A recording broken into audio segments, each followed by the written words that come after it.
The heart and mind had a conversation one night, long after sleep. They often met this way to reconcile their differences that felt a mile wide.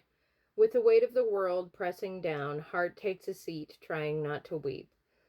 Logic based mind came in next, taking everything in stride.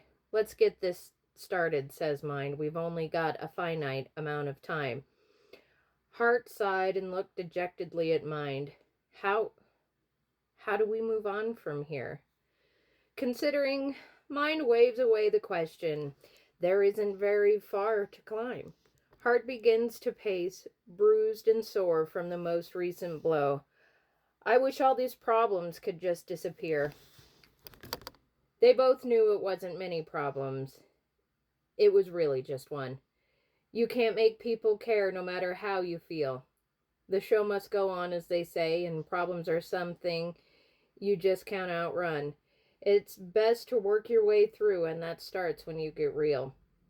Mine rolls their eyes and says, You care too much. Much more than you should.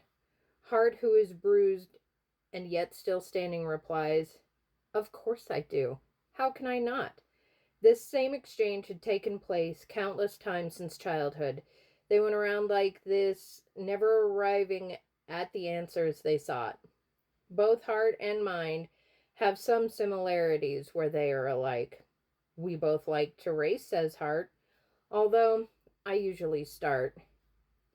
That's called anxiety, says mind, and I never know when it's going to strike. Both of them forgetting that anxiety is something that the whole body takes part. How about we don't watch the news? That would solve the problem of over caring. Mine turned their head and glared. You have to be more selective what to care about.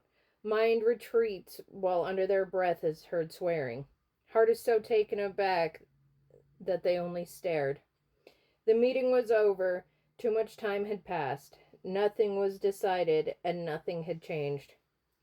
Heart still cared about life, people, art, and music, and mind still watched every newscast.